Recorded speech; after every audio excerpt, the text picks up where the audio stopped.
हुआ है सेकेंड के सिलेबस के अंदर, जो कि बड़ा सिंपल टॉपिक्स हैं, जैसे कि special theory of relativity, Heisenberg's uncertainty principle, entropy.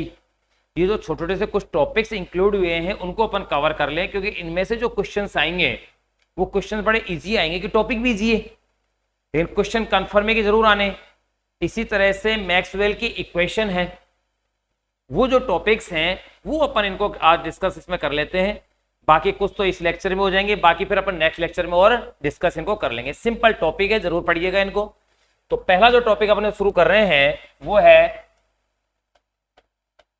Special theory of relativity. Special theory of relativity जो नया टॉपिक ऐड हुआ है, अपने सिलेबस का पार्ट है, सिंपल सा पार्ट है। इस थ्योरी को अपन को पढ़ने से पहले दो तीन कुछ टर्म्स अपन को जाननी समझनी होंगी, टेक्निकल टर्म्स है बेसिक। सबसे पहले अपन जान लें इसके अंदर, वो है निर्देश तंत्र। और एक बार इसे आप नोट कर लीजिए, निर्देश तंत्र। देखिए निर्देश तंत्र होता क्या है, कि निर्देश तंत्र अपन किसे कहेंगे? निर्देशांकों का वह निकाय या समूह होता है जिसके सापेक्ष प्रेक्षक किसी भी कण की स्थिति या घटना की क्या कर सकता है? व्याख्या कर सकता है। तो देखिए निर्देश तंत्र के लिए अपन क्या कह सकते हैं,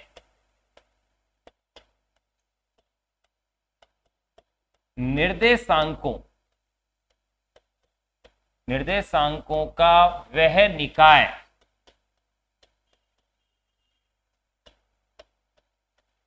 या तंत्र, निर्देशांकों का वह निकाय या तंत्र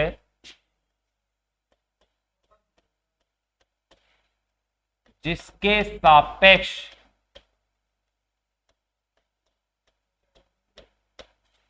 सापेक्ष प्रेक्षक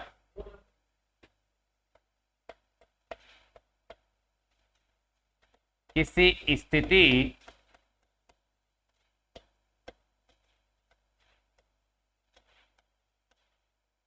या घटना की व्याख्या कर सके। ध्यान दो भैया, अपन ने जो टॉपिक स्टार्ट किया है वो है स्पेशल थ्योरी ऑफ रिलेटिविटी, जो कि आइंस्टीन का है। वैसे ये टॉपिक आपके बीएससी फर्स्ट ईयर में है, इजी टॉपिक है। पहले ये टॉपिक 12th में भी हुआ करता था, लास्ट का एक चैप्टर हुआ करता था फिजिक्स फर्स्ट में। अब शायद नए सिलेबस में, वो एनसीईआरटी वाले सिलेबस में है नहीं, पहले पुराने वाले सिलेबस में हुआ करता था, और अब केवल बीएससी फर्स्ट ईयर में है। इजी टॉपिक है। इस थ्योरी को पढ़ने से पहले अपन जान रहे हैं कुछ छोटी छोटी बेसिक बातें। सबसे पहले निर्देश तंत्र, निर्देशांकों का वह निकाय या तंत्र जिसके सापेक्ष प्रेक्षक किसी स्थिति या घटना की व्याख्या कर सके, वही क्या है? निर्देश तंत्र है। निर्देश तंत्र दो तरह के हैं, देखो कौन कौन से दो टाइप के, एक बार मैं बोर्ड पे लिख दूं फिर आप नोट कर लीजिएगा। नंबर 1, पहला है जड़त्वीय निर्देश तंत्र।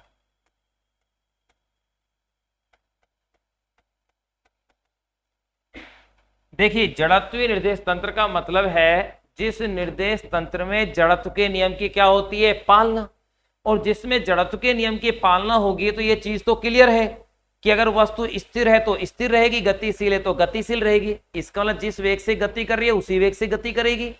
कब? जब तक उस पर बाह्य बल ना लगाया जाए, यानी बाह्य बल की अनुपस्थिति के अंदर इस निर्देश तंत्र में वस्तु की गति क्या होगी? नियत वेग से होगी। कैसी होगी? नियत वेग से। तो अपन इसके लिए क्या कह सकते हैं?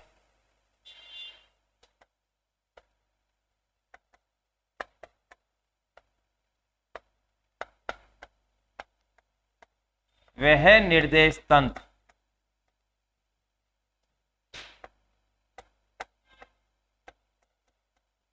जो जड़त्व के नियम की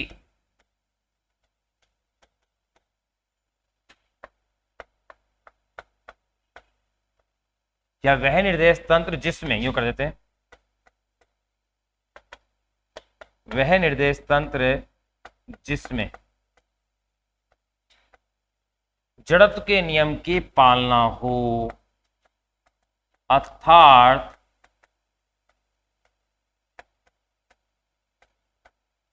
बाह्य बल की अनुपस्थिति में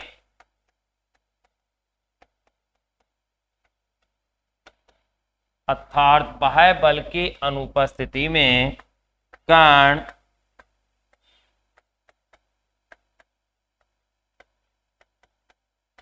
नियत वेग से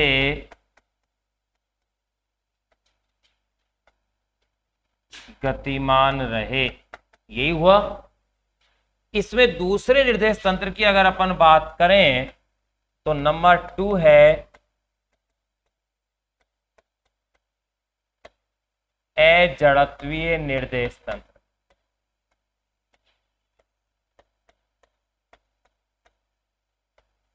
अजड़त्वीय निर्देश तंत्र का मतलब हो गया वह निर्देश तंत्र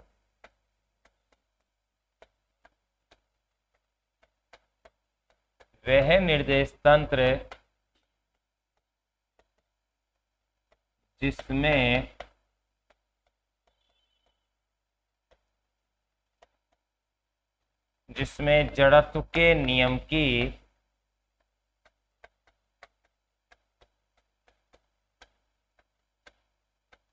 पालना न हो, अर्थात कण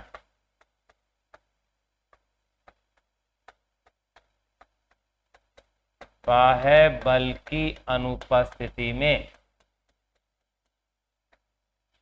अर्थात कण बाह्य बल की अनुपस्थिति में त्वरित रहे। त्वरित का मतलब बल नहीं लग रहा फिर भी उसमें त्वरण आ रहा है, इसका मतलब कैसा निर्देश तंत्र हो गया? वो अजड़त्वीय।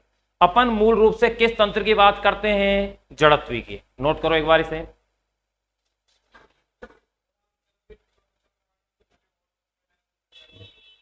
मैसेज नवन जी कर देता हूँ ना।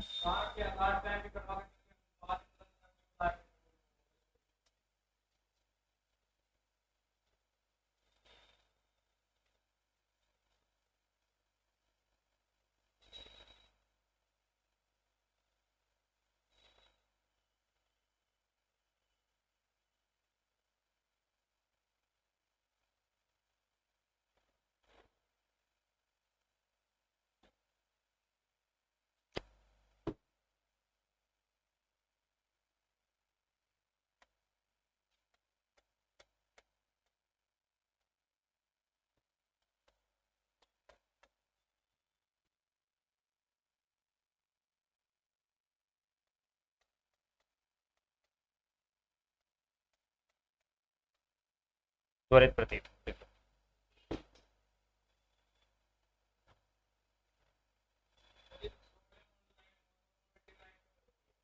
भाई, मोनोक्रोमेटिक लाइट का मतलब होता है जिस लाइट की वेवलेंथ फिक्स हो। तो सोडियम लैंप जो होता है उसमें अपन चाहे जिस कलर की चाहे जिस वेवलेंथ की लाइट ले सकते हैं।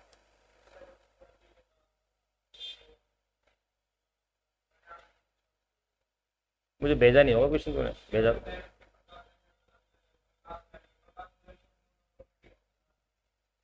भाई सोडियम लैंप मोनोक्रोमेटिक है, एकल तरंग दैर्ध्य। क्वेश्चन बता देना मुझे कौन सा क्वेश्चन है अभी क्लास का। ये नोट कर लिया गया?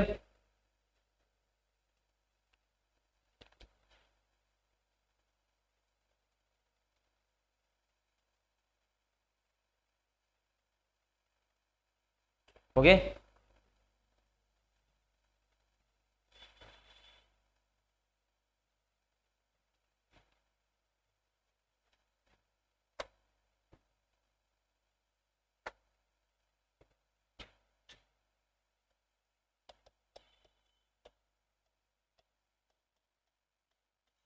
आपेक्षिकता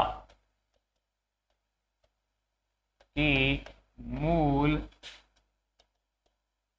अवधारणाएं।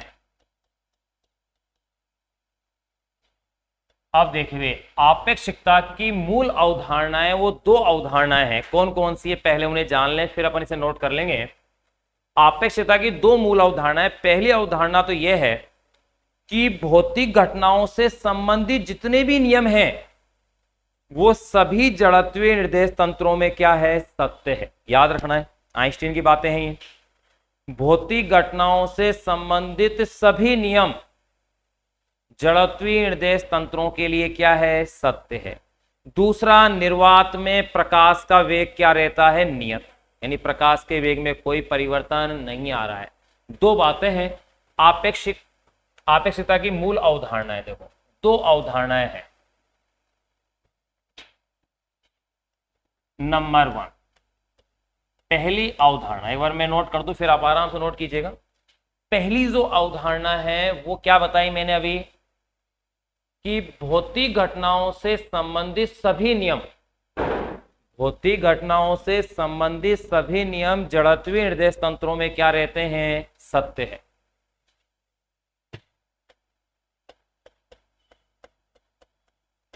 भौतिक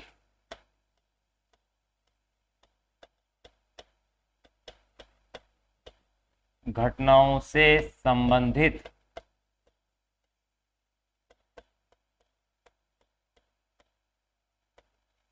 सभी नियम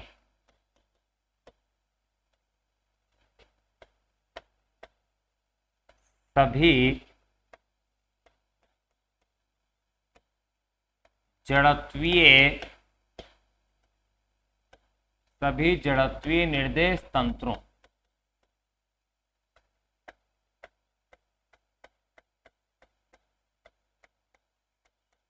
के लिए क्या है, सत्य है। पहली बात तो ये है अवधारणा। अवधारणा मतलब कल्पना, एक तरह से मौलिक बातें हैं। दूसरी जो अवधारणा है वो ये है कि निर्वात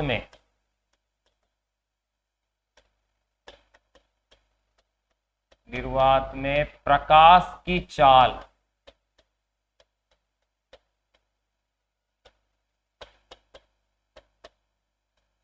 नियत रहती है। और वो कितनी है भैया, लगभग 3 × 10⁸ मीटर पर सेकेंड। ये दो मूल अवधारणा है, नोट कीजिए।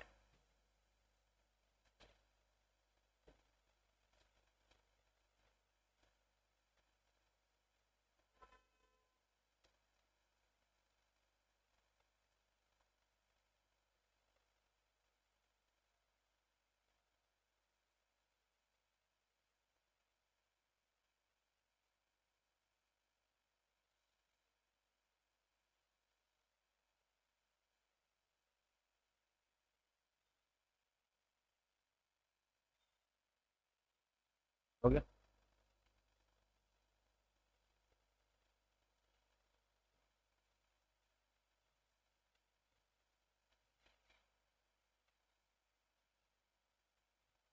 बहुत सिंपल चैप्टर्स हैं और इनसे आपके क्वेश्चंस आने हैं, कंफर्म है। इजी क्वेश्चन आएंगे, बस एक बार टॉपिक आपकी नजर से निकल जाना जरूरी है, बस ये ध्यान रखना। अब देखो, ये तो इसका बेसिक यूं मान सकते हैं इंट्रोडक्शन था रिलेटिविटी का, हटा दें इसे। इसमें जो मेन है वो अब है, 3 पॉइंट है इसमें।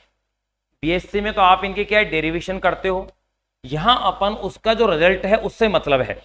रिजल्ट जो आता है एक तो लंबाई के लिए आता है कि जब कोई वस्तु गतिशील होती है तो लंबाई की दिशा में वो कैसी होती है, संकुचित प्रतीत होती है। मतलब उसकी लंबाई क्या है, घटी हुई प्रतीत होती है, कह सकते हैं छोटी प्रतीत होती है। इसे बोलते हैं लंबाई में संकुचन होना। आप देखना क्रिकेट की बॉल को जब आप देखते हो टीवी पे तो थोड़ी सी लंबाई में दिखती हो, गोल की जगह आकृति चेंज हो जाती है। वर्गाकार वस्तु थोड़ी सी कैसे हो जाती है, आयताकार के रूप में दिखती है। इसका मतलब लंबाई की दिशा में उसकी लंबाई थोड़ी सी क्या हो जाती है, कम हो जाती है। कह सकते हैं गति की दिशा में, जब कोई वस्तु गतिशील होती है तो गति की दिशा में उस वस्तु की लंबाई थोड़ी क्या होती है, छोटी प्रतीत होती है। और द्रव्यमान क्या होता है, ज्यादा प्रतीत होता है गतिशील का। और समय है उसमें भी फर्क आता है। इन तीनों में जो फर्क आता है, इन तीनों के फर्क का फॉर्मूला ध्यान रखना है आपको, किस तरह से वो वेरी करता है, किस तरह से वो चेंज होता है, क्योंकि यहीं से क्वेश्चन बनेंगे जो मेन क्वेश्चन। ये तो बेसिक चीजें थी, इंट्रोडक्शन था। मेन क्वेश्चन यहीं से बनते हैं जहां से अपन अब पढ़ रहे हैं। देखो वो क्या है, नंबर 1, पहली मैं बात कर लूं लंबाई में संकुचन की।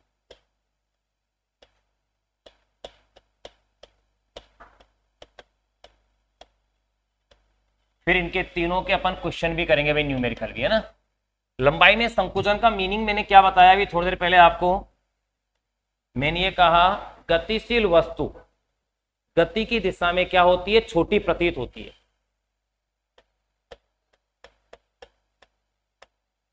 गतिशील वस्तु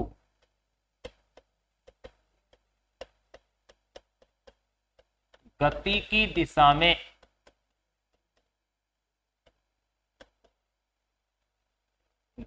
दिशा में छोटी प्रतीत होती है।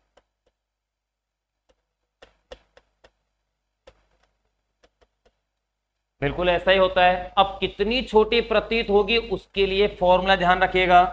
Main formula L is equal to L naught root of 1 minus v square upon में सी स्क्वायर। ये अपने पास फॉर्मूला है।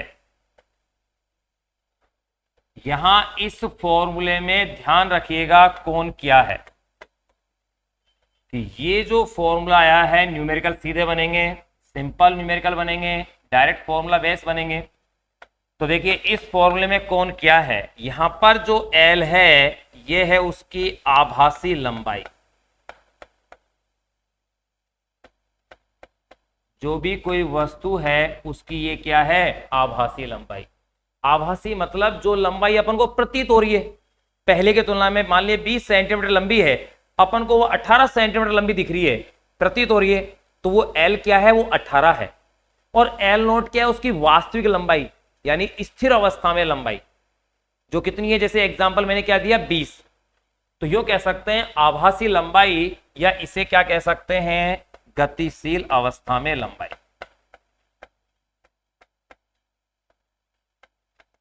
गतिशील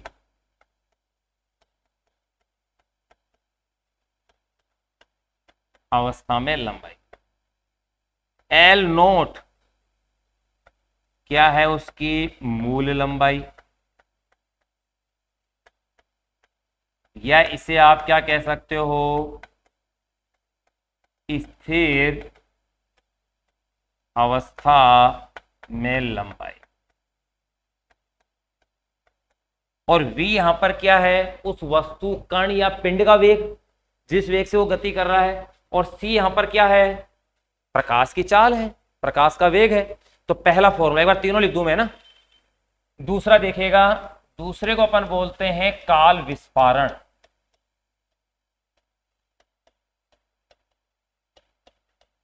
ये जो काल विस्फारण है ये वो कॉन्सेप्ट है जिसके आधार पर टाइम मशीन बनाई जा सकती है। टाइम मशीन का जो प्रिंसिपल है वो यही है, काल विस्फारण। यानी अपन किसी भी कालखंड में चले जाए या किसी भी कालखंड से यहां आ जाए, कई मूवियां बनी हुई है इस पे। भी आदमी किसी भी काल में भविष्य में चल जाता है कि पास्ट में चल जाता है, नहीं है ऐसा। तो वो जो टाइम मशीन वाला कॉन्सेप्ट है वो क्या है, काल विस्फारण पर बहस है। ये है क्या, देखो अगर एक तो घड़ी गतिमान हो, गतिमान घड़ी का जो समय अंतराल जो मेजर करेगा और जो स्थिर घड़ी समय अंतराल मेजर करेगी, उसकी तुलना में गतिशील वस्तु, यूं कह सकते हैं गतिशील घड़ी अधिक समय अंतराल ज्ञात करती है, या यूं कह सकते हैं उसके द्वारा मापा गया मान क्या होता है, ज्यादा। तो अपन यूं कह सकते हैं इसी को क्या कहते हैं, काल विस्फारण कहते हैं। यानी यूं कह सकते हैं आप, गतिशील घड़ी द्वारा मापा गया समय स्थिर घड़ी द्वारा मापे गए समय की अपेक्षा, गतिशील घड़ी द्वारा मापा गया समय स्थिर घड़ी द्वारा मापे गए समय की अपेक्षा अधिक होता है।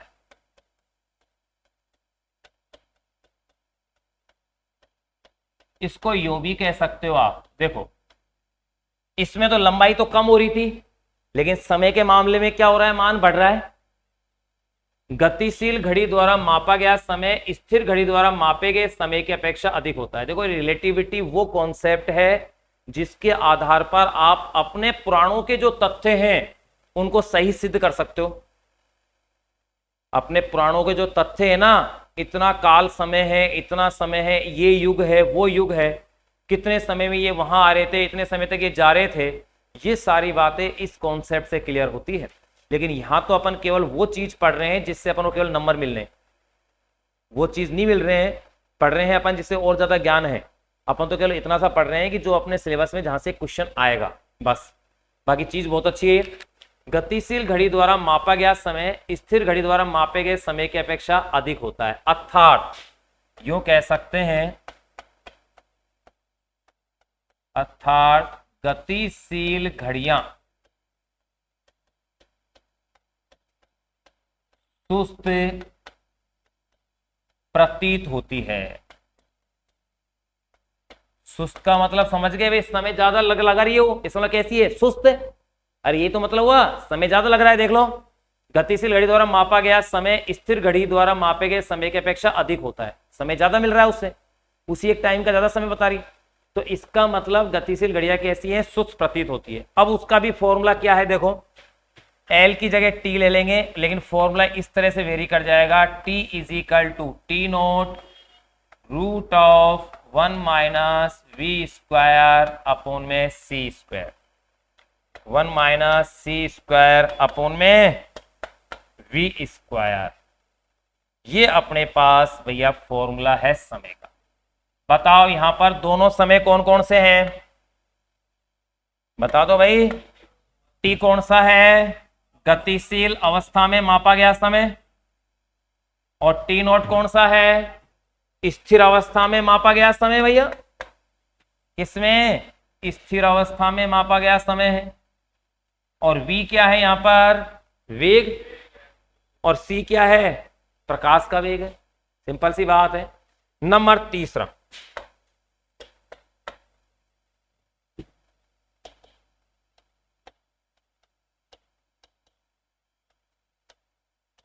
द्रव्यमान में आपेक्षिकता।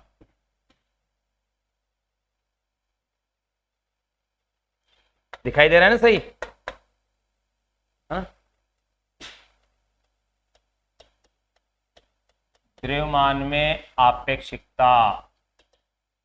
बताओ, ये तो चीज में बहुत बार बता चुका ये बात तो आपको। द्रव्यमान में आपेक्षिकता, द्रव्यमान में आपेक्षिकता का मीन्स होता है कि गतिशील वस्तु का द्रव्यमान स्थिर वस्तु की तुलना में क्या होता है, ज्यादा। भाई कॉन्सेप्ट तो यही है कि जो वस्तु गति कर रही होगी उसका द्रव्यमान, उसकी जैसे ये पेन है, ये इस समय स्थिर अवस्था में, इसका द्रव्यमान जो भी हो, लेकिन ये जब गति कर रहा होगा तो द्रव्यमान इस स्थिर अवस्था की तुलना में क्या होगा, ज्यादा होगा। लंबाई क्या होगी, कम। समय क्या होगा, ज्यादा। तीनों की चीजें याद रखो, तीन का ही पढ़ते हैं अपन। किस किस में, आपेक्षिकता, लंबाई में, समय में, और किस में, द्रव्यमान। तो द्रव्यमान में आपेक्षिकता मैंने क्या कहा, यो कह सकते हैं अपन गतिशील वस्तु का द्रव्यमान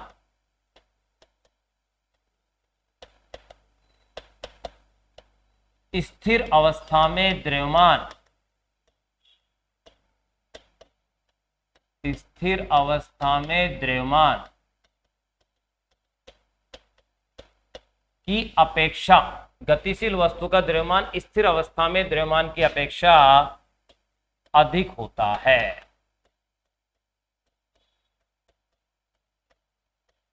इसका मतलब इसका भी फॉर्मूला वही है जो समय वाला है। टी की जगह क्या आ जाएगा, इसमें एम आ जाएगा बस। तो M is equal to M naught root of 1 minus v square upon में सी स्क्वायर। किसका सिद्धांत है ये, आइंस्टीन का रिलेटिविटी तो है ये, वही तो पढ़ रहे हैं अपन। ये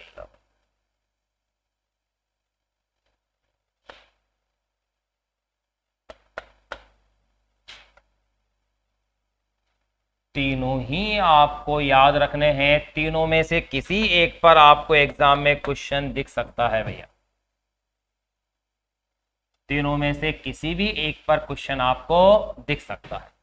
यहां पर इसी बेस पर देखो, एक ये तो आइंस्टीन के तीनों पॉइंट तो ही है, इन तीनों पॉइंट को आइंस्टीन के ऊर्जा द्रव्यमान संबंध से भी है। तो देखो ये भी ले सकते हैं अपन, ऊर्जा द्रव्यमान तुल्यता।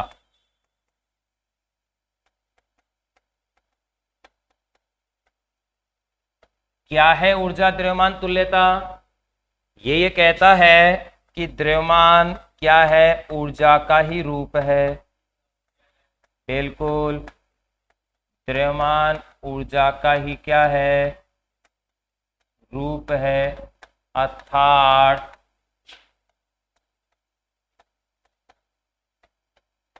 द्रव्यमान को ऊर्जा में वे ऊर्जा को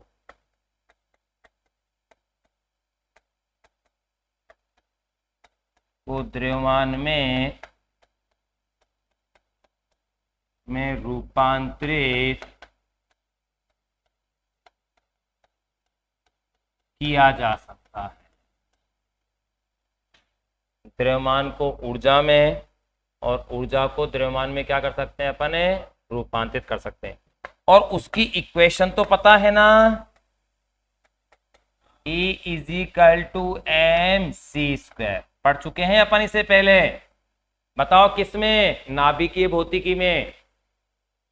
ये तीनों आप अच्छे से नोट कर लें, अब इसके क्वेश्चंस करेंगे अपन, है ना।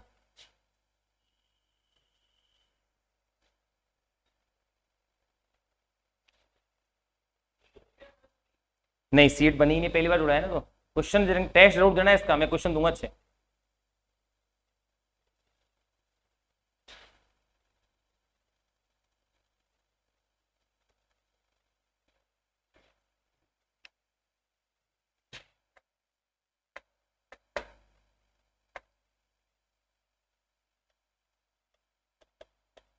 की लंबाई, ये लिखो, गतिशील वस्तु की लंबाई गति की दिशा में कैसी प्रतीत होती है, छोटी। लंबाई सब ले लो, क्योंकि लंबाई की ले रहे हैं ना अपन।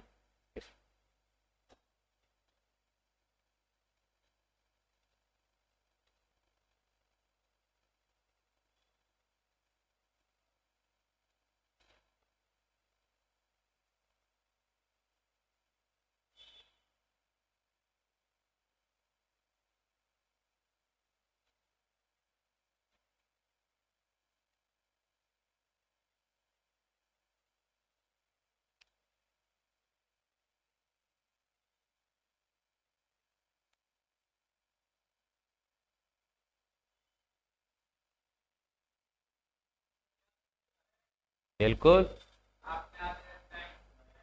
तभी तो बुलाया है।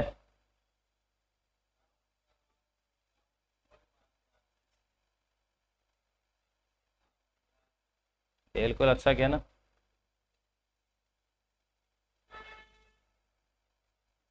हो गया, नोट हो गया।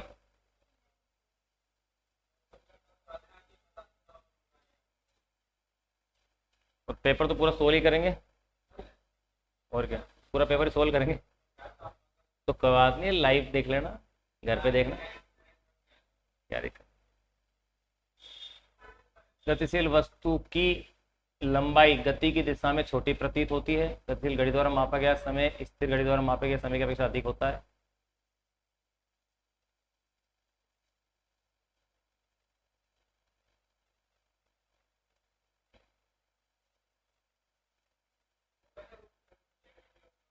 हाँ, क्वेश्चन है, ये छोटे टॉपिक के लिए इंपॉर्टेंट टॉपिक है, ध्यान रखना।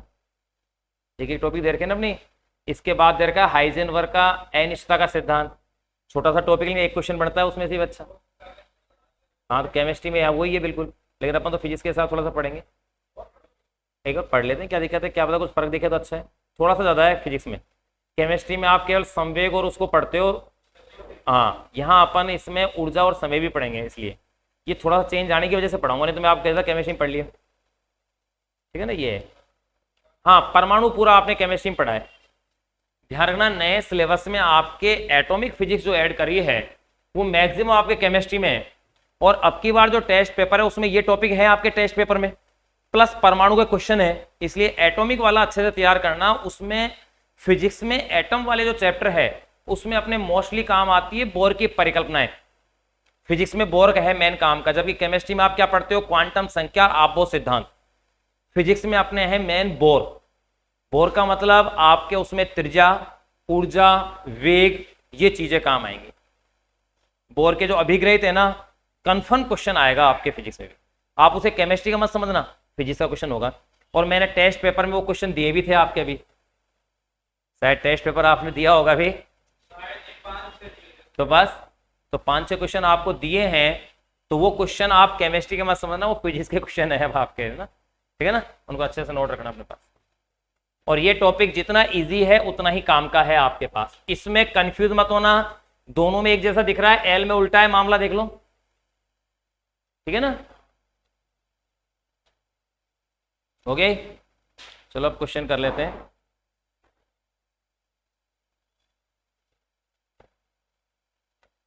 देखिए भाई क्वेश्चन क्या है,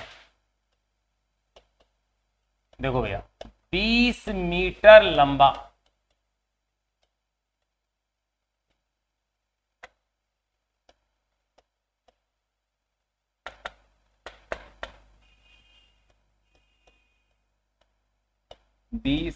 लंबा एक आकाशयान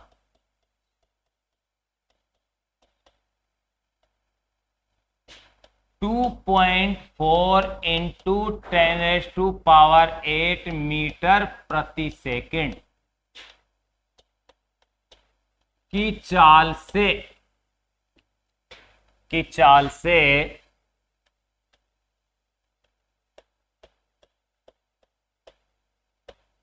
पृथ्वी के समीप से गुजरता है। 20 मीटर लंबा एक आकाशयान 2.4 10⁸ मीटर पर सेकंड की चाल से पृथ्वी के समीप से गुजरता है। तो पृथ्वी पर स्थित प्रेक्षक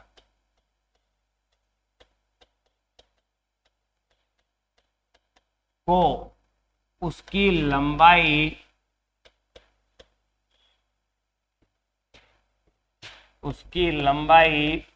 प्रतीत होगी। अब देखो ध्यान रखना, जब ऑब्जेक्टिव क्वेश्चन आए तो ये तो कंफर्म है कि लंबाई कम होगी, क्लियर है, यानी जो भी ऑप्शन में 20 से कम होगा वो आंसर होगा, ये तो क्लियर हो गया। 20 हो गया तो भी वो ऑप्शन नहीं है, 20 से ज्यादा वाला है वो भी हट गया, तो दो ऑप्शन तो अपने आप हटेंगे भाई, दो ऑप्शन तो अपने आप ही हट गए। एक तो कौन सा हट गया, जिसमें 20 मीटर आएगा, और एक ऑप्शन वो हट गया जिसमें क्या दे रखा होगा, 20 से ज्यादा दे रखा होगा, चाहे कुछ भी हो, 20.2 ही क्यों ना हो। दो ऑप्शन हट गए, बचे दो। अगर दो ऑप्शन अगर वो 2 से कम है तब तो सोल्व करना है, और अगर 2 से कम नहीं है तो फिर सोल्व भी नहीं करना है, फिर तो जो कम है वही टिक करना है। समझ गया आप मेरी बात को? अरे समझे नहीं समझे भाई, जो कम है वही टिक करना है फिर तो। लेकिन अगर दो ऑप्शन अगर 2 से कम है, ये से 20 से कम है, तो फिर तो सोल्व कर लेना। तो सोल्व तो अपन कर लेते हैं। देखो वास्तविक लंबाई कितनी है बताओ, 20 मीटर है। कितनी चाल से है, 2.4 10⁸ मीटर पर सेकेंड। क्या पूछ रहे हैं भैया, कितना प्रतीत होगा, मतलब एल निकालना है। बताइए फॉर्मूला है क्या आपके पास इसका, ध्यान रखना फॉर्मूला ये है, L = L0 √, इसमें अपोन में नहीं है, जबकि द्रव्यमान और समय में अपोन में है। 1 - v² अपोन में c², वैल्यूज पुट कर दो, 15 आ रही है। देखो गलत कर दिया आपने, कहीं गलती कर दी होगी, ये तो 20 है, कैलकुलेशन चेक करना आप अभी अपनी, 1 को 1 रहने दो। देखो v का स्क्वायर मतलब 2.4 × 2.4 स्क्वायर है, ध्यान रखना, इंटू 10⁻⁴ कितनी लिखेंगे, 16 लिखेंगे कि नहीं लिखेंगे बताओ, देख लो। 2.4 10⁸ का स्क्वायर करेंगे, फिर नीचे कौन है, c, कितना करेंगे बताओ, 3 × 3 × 10⁻16, ये तो इससे कैंसिल हो जाएगा। 3 से यार ये भी कैंसिल होंगे, 0.8 कितनी बार, 0.8, ये भी कितनी बार कैंसिल आउट होगा, 0.8। अरे 8 या 24। तो देखो भैया कैलकुलेशन तरीके से करेंगे तो अच्छे आंसर आ जाएंगे। रूट ऑफ 1 माइनस, बताओ, 0.8, 0.8, 0.64 आ गया। तो बताओ फिर आगे देखो, 20 तो है ही है, मैं एक एक स्टेप सोल्व कर रहा हूं। 0.36 रह गया, एक में से घटाओ 0.64 को, एक एक स्टेप सोल्व कर रहे हैं। तो फिर आगे देखो, 0.36 का मतलब 0.6 हो गया। अरे निकाल लो, रूट तो आता है निकालना आपको सबको। अब अगर ऐसा है तो देखो 0.6 को 20 से गुणा करो, पॉइंट से 0 कैंसिल, 6 दूनी 12 मीटर। तो ये 15 मीटर नहीं, कितना आएगा, 12 मीटर है। बिल्कुल, आप देखो कहाँ मिस्टेक किए, चेक कर लो बिल्कुल।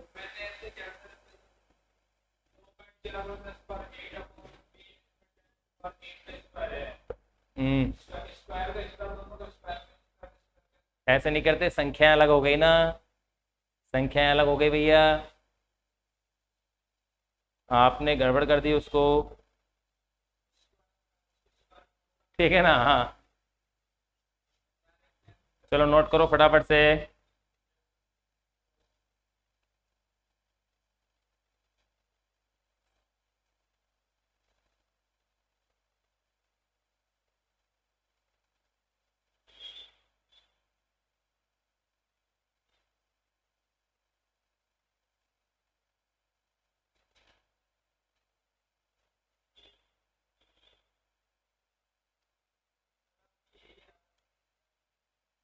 मैंने एक एक स्टेप सोल्व करिए, कैसे ही आ जाएगा यार। देख, मैंने मैंने पूरा गोल रखा है, देख।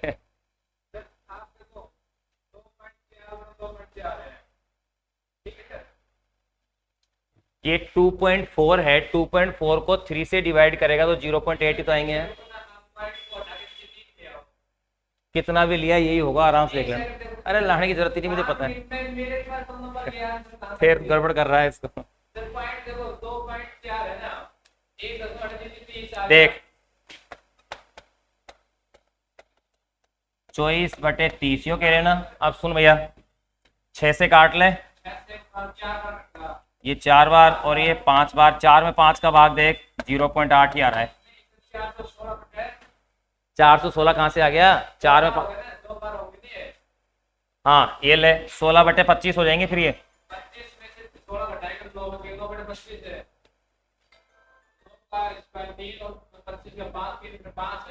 देख अगर स्क्वायर करता है तो देख भैया, 4 का होगा 16 और 5 का हो जाएगा कितना, 25। 16 में 25 का पहले भाग दे, तू पहले घटा रहा है, भाग दे 16 में 25 का। नहीं पहले भाग दे, भाग दे पहले, पहले घटाएगा तो लघुत्तम लेके घटेगा फिर वो। हाँ तो पहले से भाग दे 16 में 25 का, देख 0.64 आ रहा होगा, देखना भाग दे। क्या ये ले, तेरे को कैलकुलेशन करनी है, ये ले 1 में से माइनस कर, किसको, ये ले।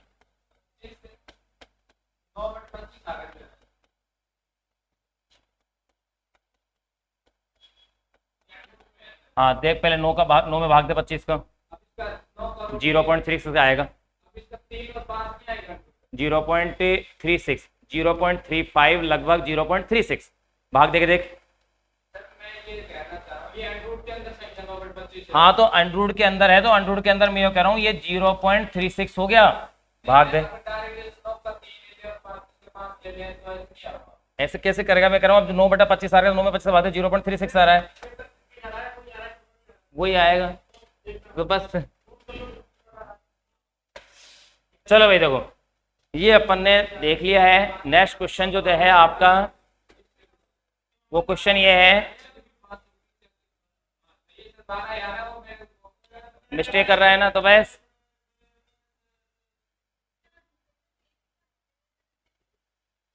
भाई कैलकुलेशन में आप मिस्टेक कर रहे हो और उस पर जबरदस्ती हट रहे हो, वो गलत है। देखो चलो एक क्वेश्चन लिखो अगला।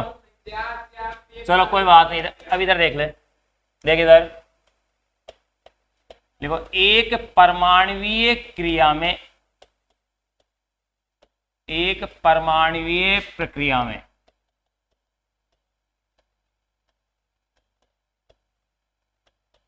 10⁻⁻6 सेकंड का समय लगता है।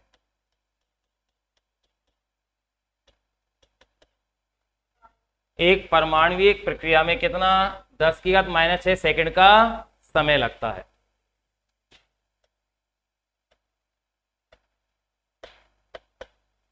तो इसीलिए तो कहा भी आप कैलकुलेशन अच्छे से चेक कर ले, मैंने सही किया है, एक एक स्टेप को सोल्व किया है, लेकिन पता नहीं तुम्हारे का ध्यान था। चलो कोई बात नहीं। देखो, एक परमाणु प्रक्रिया में 10⁻⁻6 सेकंड का समय लगता है यदि परमाणु की चाल 5 × 10⁻⁷ मीटर प्रति सेकंड हो तो, मैंने आपको वैल्यू दे दी है,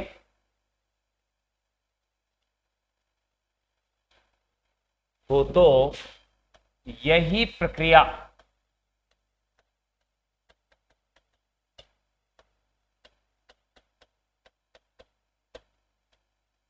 कितने समय में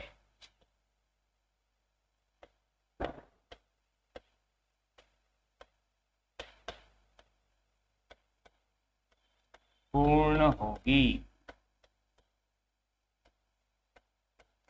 बताएं इस क्वेश्चन में मैंने क्या दिया है भैया। पहले तो ये बताओ, बिना हल करे आंसर कैसे निकालेंगे अपन इसका? समय ज्यादा लगेगा, 10⁻⁻6 से तो ज्यादा ही लगेगा, तो ऑप्शन तो यही छांटना है कि ज्यादा वाला समय देखना है। फिर भी अगर मान लो 2-3 ऑप्शन ज्यादा ही है तो फिर तो सोल्व करना पड़ेगा। कौन सा फॉर्मूला लगाओगे? T = T0 √1-v² वाला। एक एक स्टेप को आप हल करोगे अब की बात। 10⁻⁻6 1 - v² यानी कि 25 10⁻14, c² 9 10⁻16, 10⁻⁻6। देख भैया, वही पिछली वाली संख्या ऐसी आ गई, ऊपर आएंगे ये, सुन इधर, तो 1 - 25/9 10⁻⁻2। फटाफट से सोल्व करें और आंसर बताएं।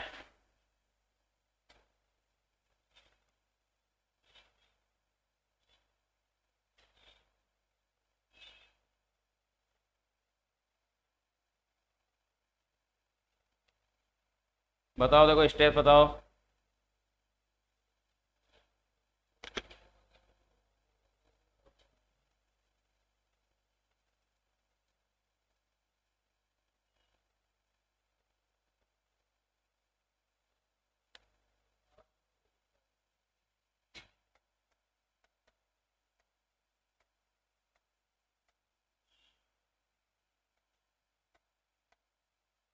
देखो ये आ रहा है कि, देखो एक बार, सॉरी 1 - 36 आएगा, -1।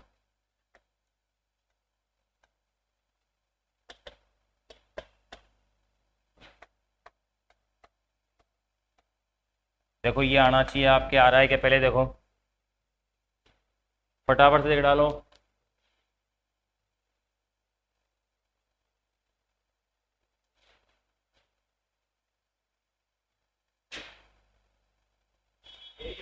यही आ रहा है, चलो ठीक है। तो फिर देखो इसको फिर सोल्व करो आप, कितना एलसीएम आ जाएगा? 36 आ गया, अरे भाई आ गया, -1, बिल्कुल सही कह रहे हो। 10⁻⁻6 कितना आ गया है?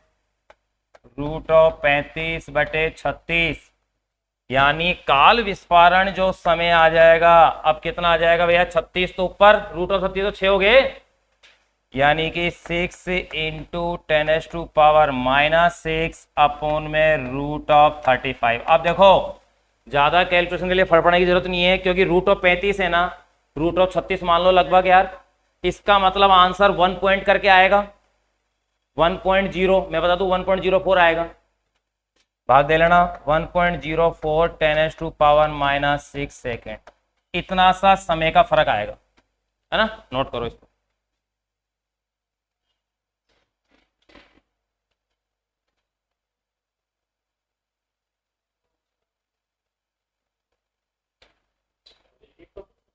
एक हो गए सवाल करा रहा हूँ इनके, सवाल नहीं कराया टॉपिक हो जाए। सवाल तो बिना सवाल के आएगा। इनमें से एक क्वेश्चन आना है इनका कंफर्म है, या तो लंबाई संकुचन, या काल विस्फारण, या फिर द्रव्यमान वाला। इन तीनों में से एक क्वेश्चन कंफर्म आना है। पूरा एक चैप्टर है रिलेटिविटी का, तो फर्स्ट ईयर में पीजी चैप्टर है।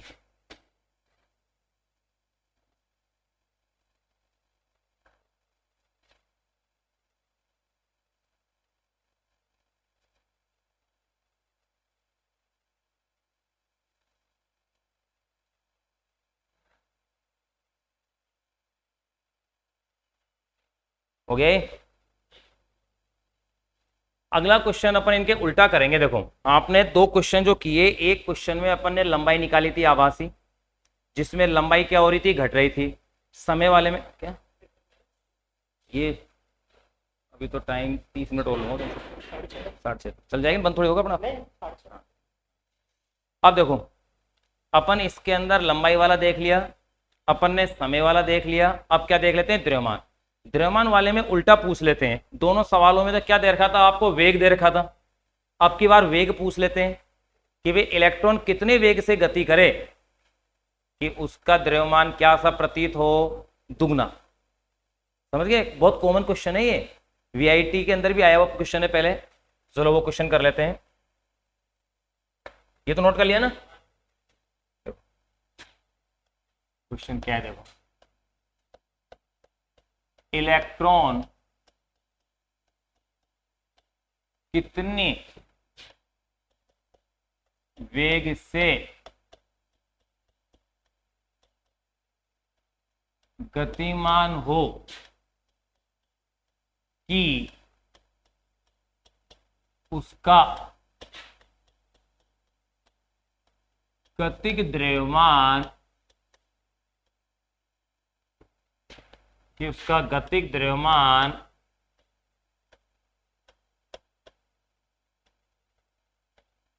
इसका गतिज द्रव्यमान विराम द्रव्यमान का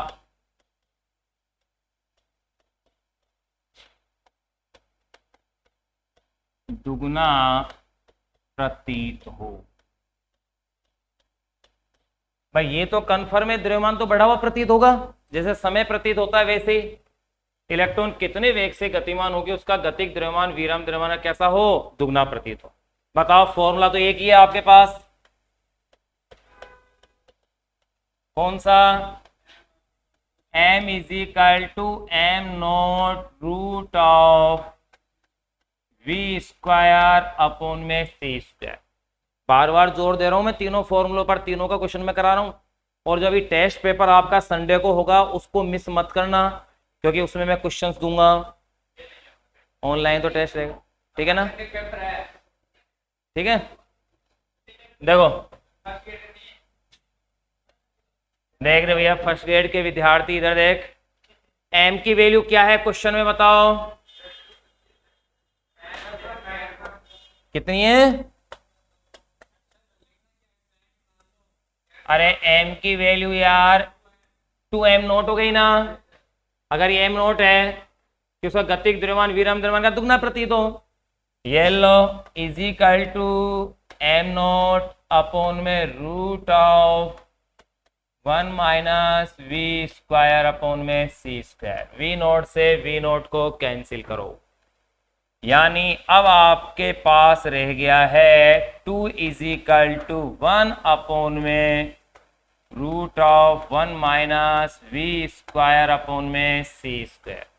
इसे आप यूं भी कह सकते हो, कोई मना नहीं करेगा आपसे कि भैया कैसा root of 1 minus v square upon में c square is equal to 1/2 कह दो तो कोई मना थोड़ी कर रहा है, बताओ, नहीं कर रहा है ना कोई भी।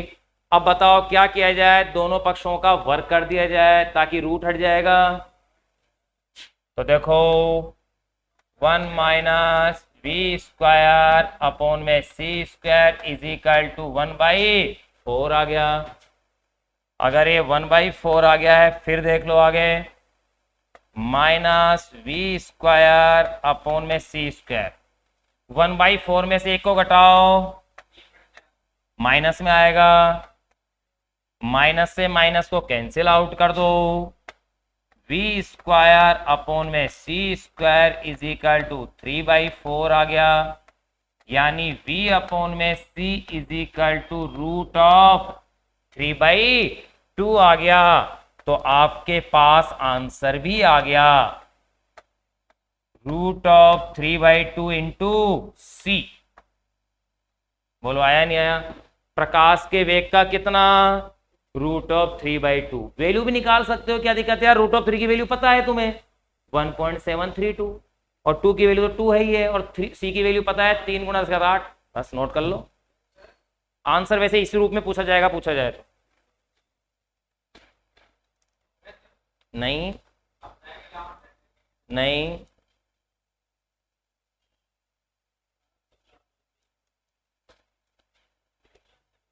और क्या, अरे छोटे विद्यार्थी फटाफट नोट कर तो इसे।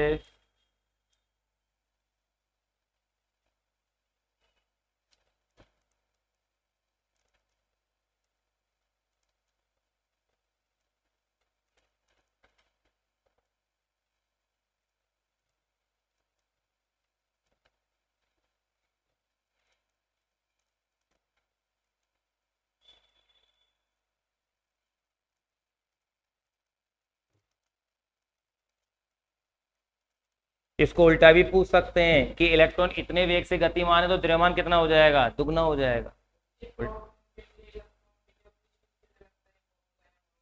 जो हल्के कण है उन सबके लिए लग जाएगा।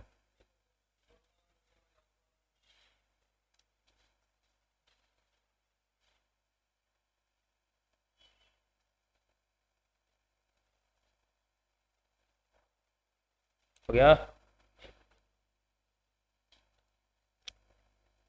एक क्वेश्चन का तो काम हो ही गया।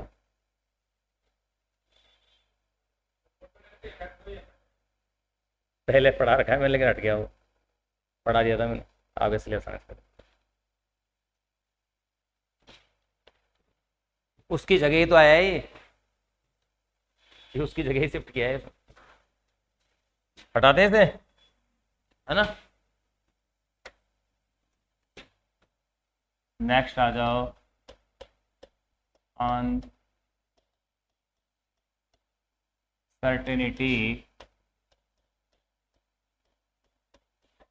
प्रिंसिपल, अनिश्चितता का सिद्धांत।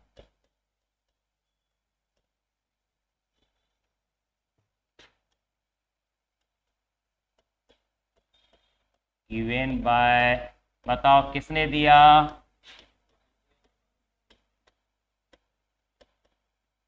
हाइजेनबर्ग ने दिया।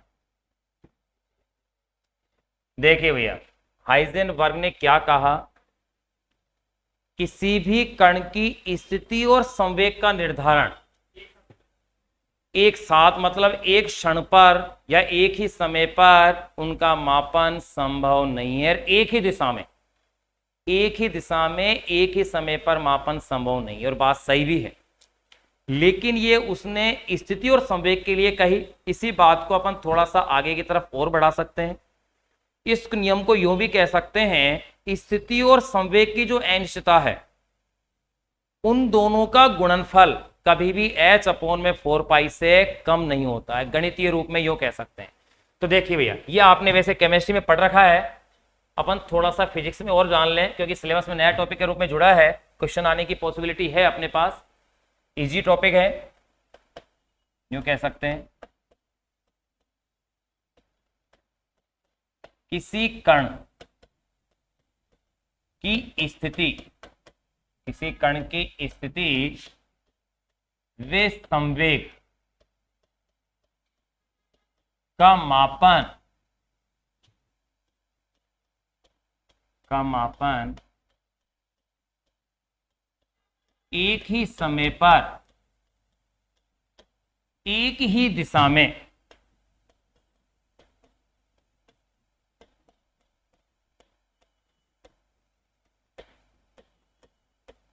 संभव नहीं। किसी कण की स्थिति व समय का मापन एक ही समय पर एक ही दिशा में संभव नहीं। इसे आप यूं भी कह सकते हैं,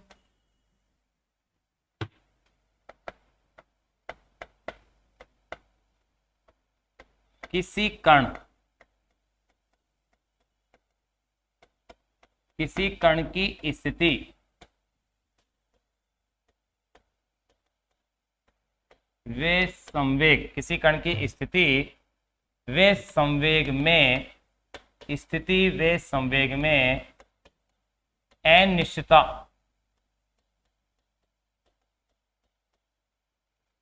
का गुणनफल, किसी कण की स्थिति व संवेग में अनिश्चितता का गुणनफल h/4π से कम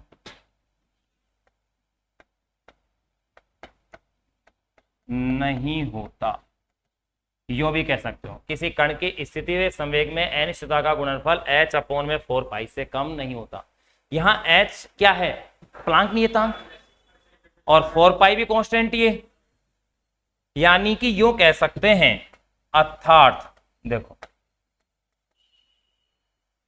स्थिति की अनिश्चितता डेल्टा x ले लूं मैं x दिशा में, तो संवेग में अनिश्चितता क्या हो जाएगी भैया? डेल्टा px हो जाएगी यार। इन दोनों का गुणनफल ज्यादा हो सकता है, कम नहीं। किससे? h/4π से। इस h/4π की जगह आजकल इसको h×2 के रूप में भी लिखते हैं। इसके रूप में h×2 के रूप में, यानी इसे यूं भी लिखा जाता है, delta x into delta px is greater than या इक्वल h×2, ऐसे भी लिखते हैं। यहां पर ये क्या है वो देखिएगा, यहां ये जो s क्रॉस है इसका मतलब होता है h/2π। इसकी वैल्यू अपन निकाल सकते हैं, देखिए कैसे। h की वैल्यू तो आप जानते हो, बताओ 6.62 10⁻⁻34। 2 की वैल्यू 2, पाई की वैल्यू 3.14। फटाफट से सोल्व करें, बताएं। 1.05 आ गया क्या? देख लो कहां आ गया, पहले सोल्व तो कर। आ गया क्या बता? 1.054 10⁻² आ गया, जूल इंटू सेकेंड। ये इसकी वैल्यू है, किसकी? h क्रॉस की। एक बार इसे नोट कीजिएगा, फिर अपन इसमें आगे बढ़ते हैं।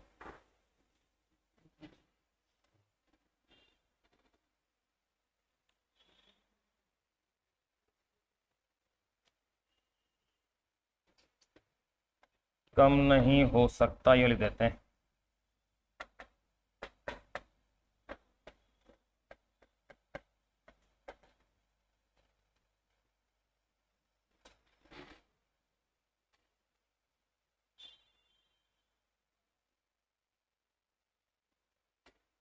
किसी कण की स्थिति व संवेग का मापन एक ही समय पर एक ही दिशा में यथार्थ से संभव नहीं, क्यों कह सकते हैं।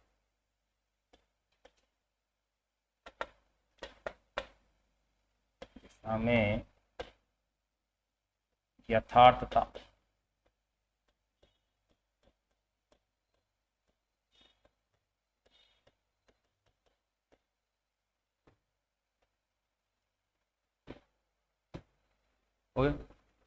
अब देखिए भाई, ये तो आप स्थिति और संवेग के लिए पढ़ते हो, लेकिन इसमें क्वेश्चन कहां कहां कैसे कैसे बन जाते हैं।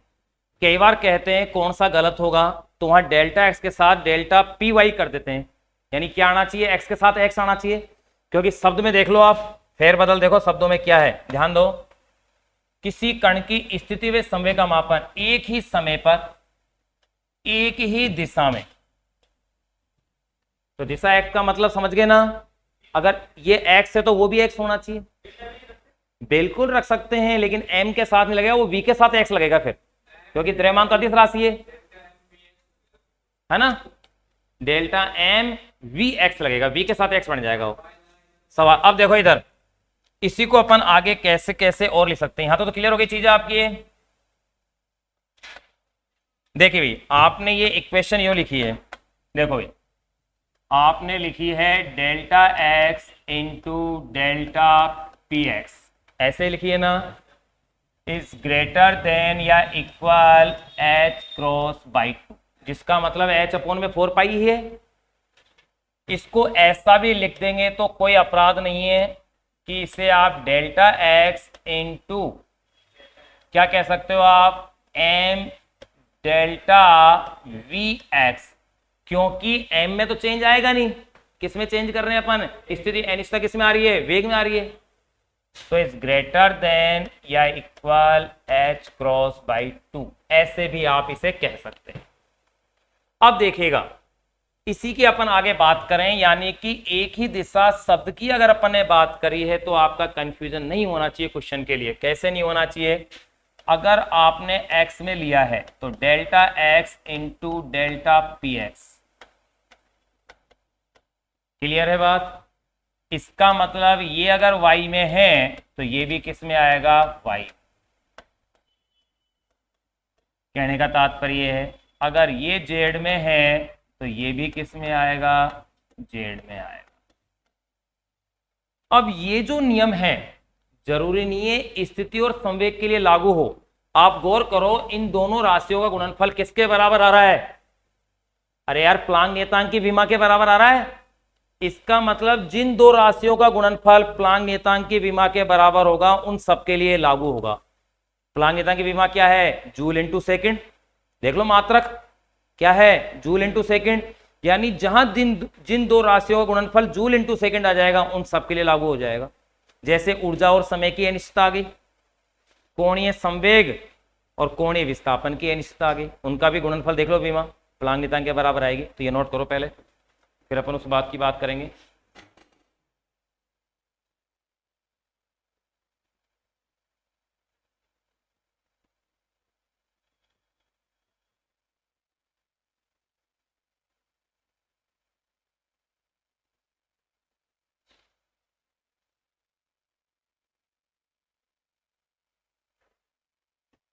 लिख ही देता हूं इसको,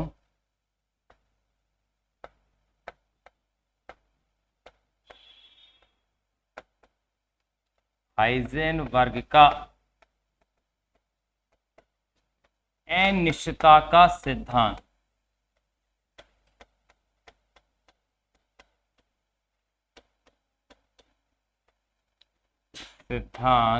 व्यापक रूप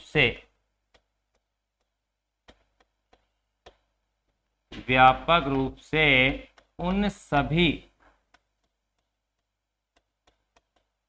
उन सभी राशियों के लिए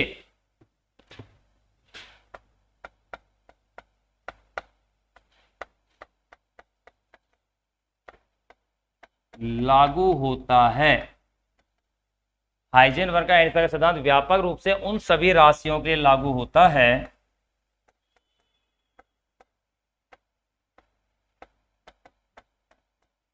जिनके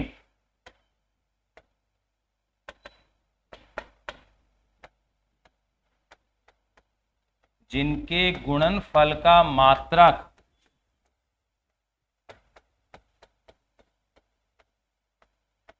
प्लांक नियतांक,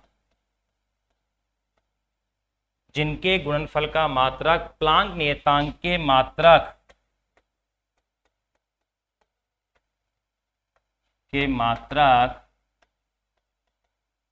अर्थात प्लांक नियतांक का मात्रक क्या होता है, जूल इंटू सेकेंड।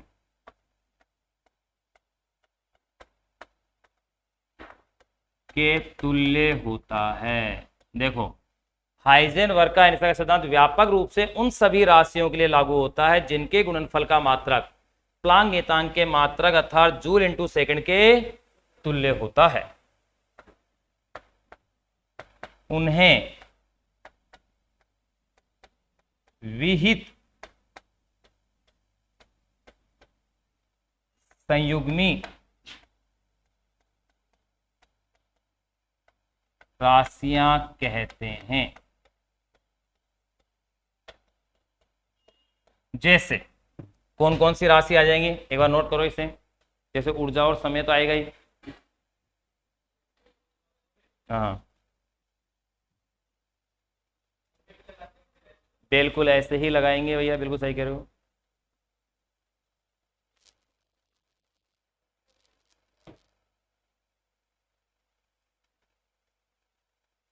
कर दो ऊपर।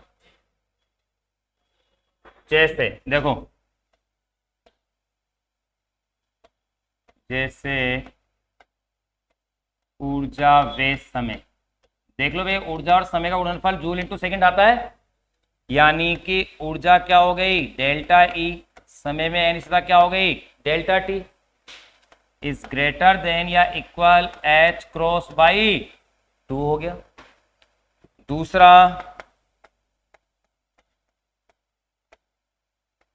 कोणीय संवेग वे कोणीय विस्थापन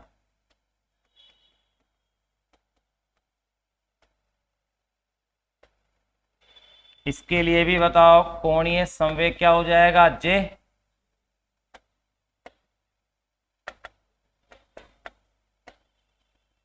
और कोणीय विस्थापन क्या हो जाएगा delta theta, H cross by 2। बस ये कर लो।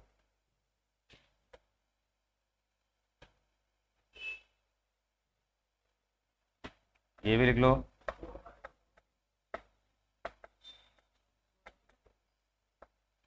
हाइजेनबर्ग का अनिश्चितता का सिद्धांत, अरे मैं तो गुणा के रूप में लिखा है केवल। हाँ नहीं, यहाँ फर्क नहीं पड़ेगा क्योंकि यहाँ अपन दिशा वगैरह नहीं देख रहे उनके। कोई ऊर्जा तो अदिश राशि है ना, और समय अदिश राशि है, क्योंकि गुणनफल तो हमेशा 2 सदिशों का होता है यार। हाँ ये दोनों सदिश हैं, यहाँ क्रॉस लगा सकता है। हाइजेनबर्ग का अनिश्चितता का सिद्धांत सभी द्रव्य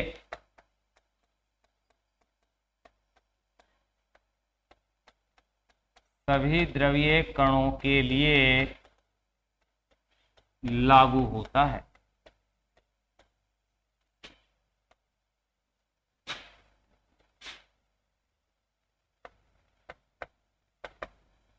परंतु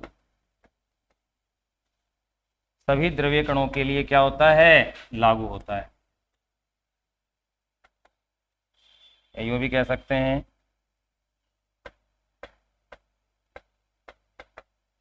अर्थात सूक्ष्म व स्थूल दोनों निकायों पर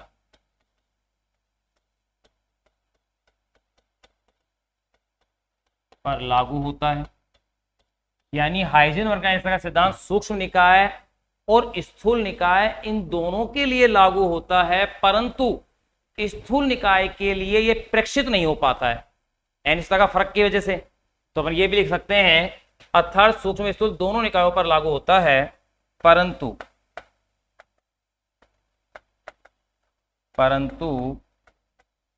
स्थूल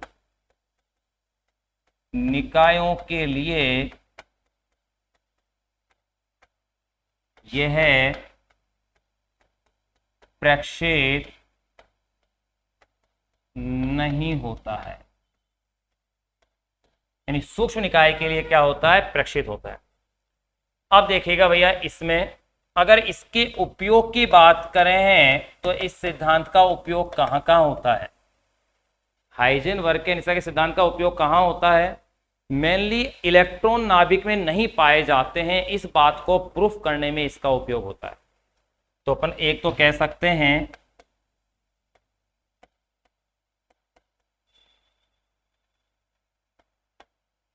नाभिक में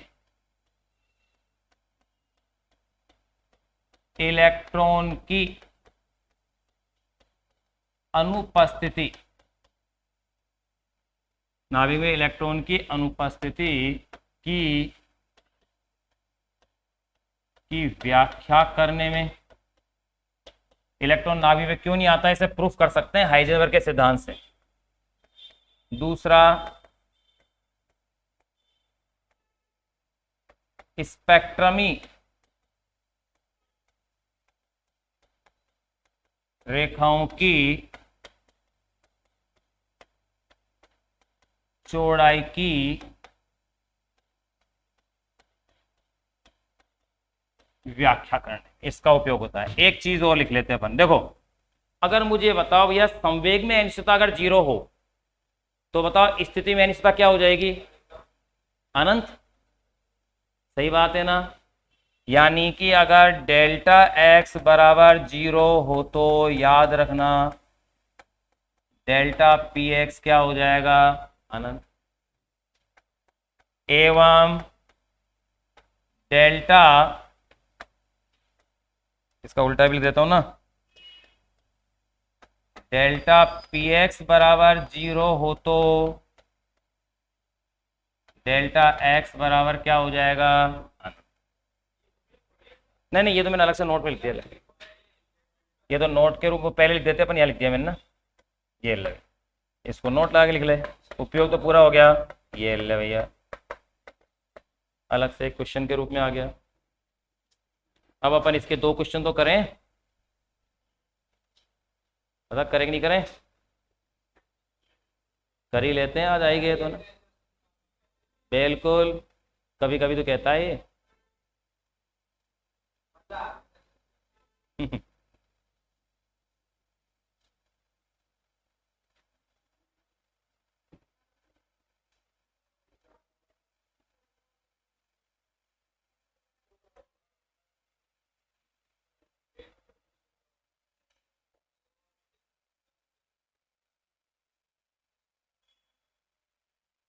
देखे कि नोट कर लिया? देखो भैया क्वेश्चन क्या है, क्वेश्चन ये है एक गतिशील इलेक्ट्रॉन, अरे इधर देख लो पहले, देखो क्वेश्चन ये है एक गतिशील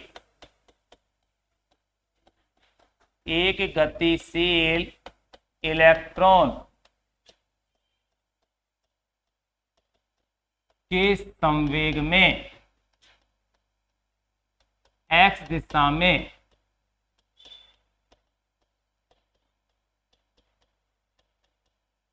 अनिश्चितता, एक गतिशील इलेक्ट्रॉन के संवेग में x दिशा में अनिश्चितता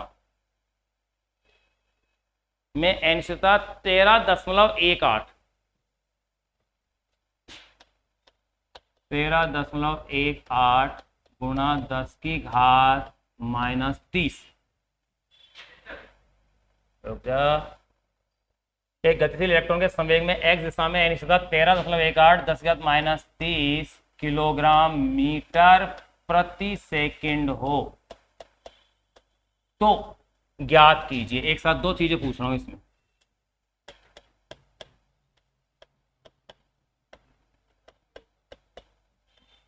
तो ज्ञात कीजिए। नंबर फर्स्ट, स्थिति में अनिश्चितता निकाल सकते हैं अपन।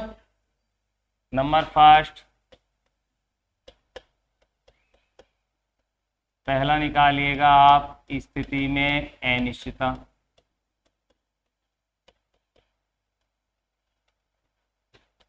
और नंबर सेकंड निकाल लो आप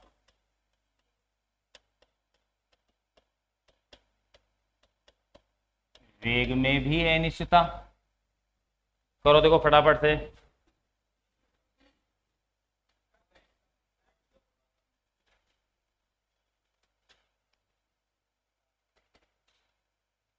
इसे x घटक भी कह सकते हैं, x घटक कह दो, एक दिशा कह दो, बात है कि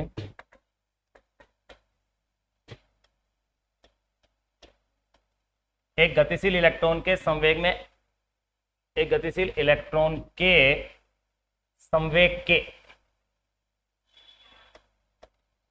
के x घटक में अनिश्चितता इतनी किलोग्राम मीटर पर सेकंड हो तो ज्ञात कीजिए। देखो ये कर रहे हैं क्या? चलो भाई कर ले भाई, तो अगर करना चाह रहा है तो कर, बिल्कुल करेगा तभी सोल्व होगा।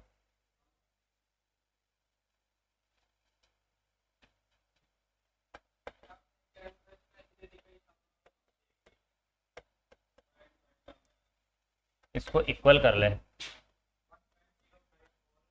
बिल्कुल आ गई। देख कैसे लिखेगा इसे, डेल्टा पी एक्स हो जाएगी ना, इसकी वैल्यू 1.0 माइनस 34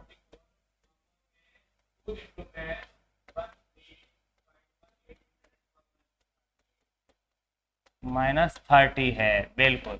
अब कैलकुलेशन में कोई दिक्कत है नहीं, ऐसी कोई विशेष बात तो है नहीं भैया। ऑप्शन देख के बस, ऑप्शन देखने करना क्या तुम्हें।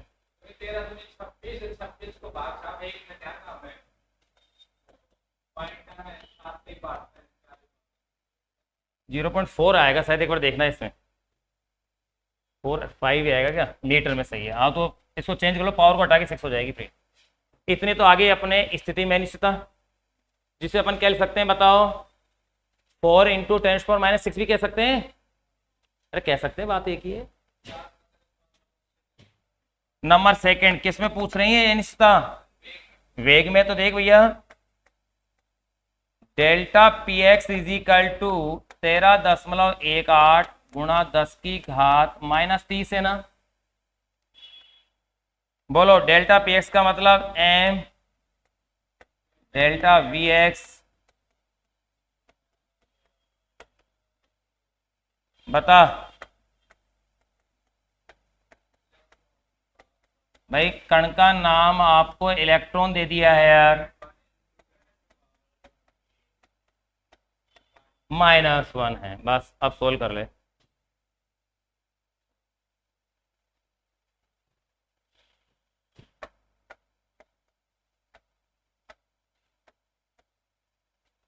चेक कर लेना भैया।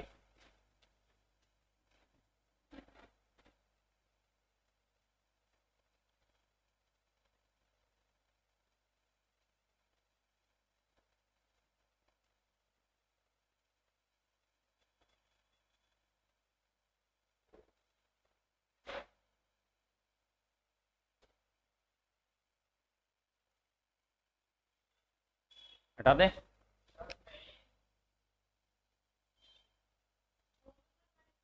बस एक सवाल और करके पूरा हो जाएगा टॉपिक। बस सवाल दो और कराते, लेकिन कोई बात नहीं, दो सही, बाकी टेस्ट में दे देंगे।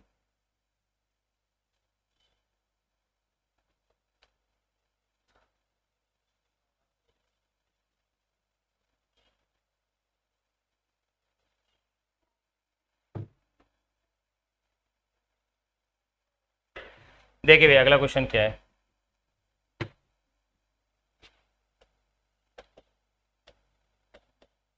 अगला क्वेश्चन ये है, विद्युत चुंबकीय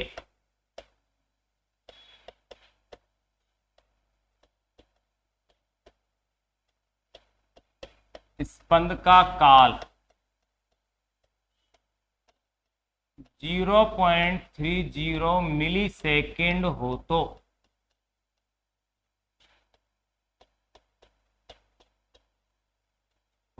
फोटोन की ऊर्जा में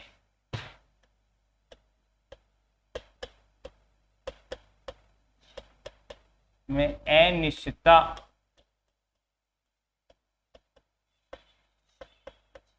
ज्ञात कीजिए। देखो बताओ, ऊर्जा वाला क्या लिया था मैंने, delta E delta T h×2 value निकालने तो इक्वल कर लो, इससे कम नहीं होगा तो कन्फर्म ज्यादा तो हो सकता है। तो भैया delta E is equal to h×2 delta T हो गया, h× की वैल्यू 1.054 -34।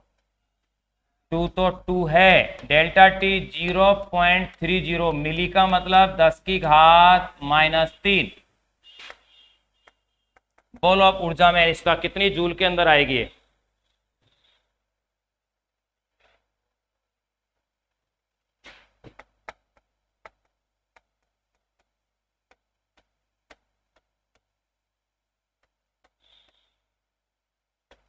One 1.76 joule. देख लो, डिवाइड कर लो, 0.60 हो जाएगा। 34 3 31 सही है।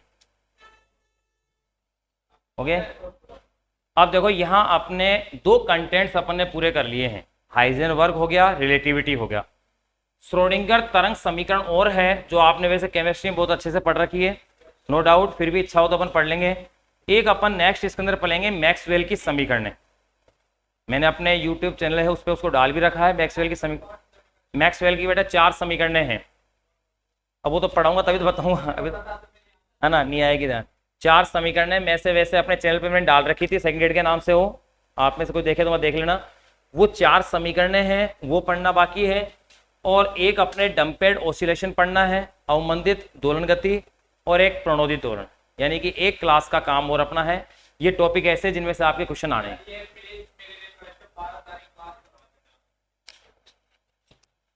वो तो लाइव में रहेगा, एक बार आप नोट तो कर लो इनको।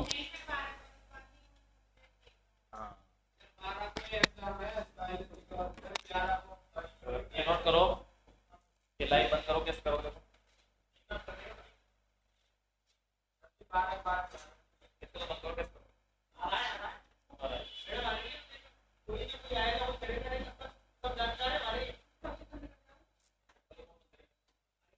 इसको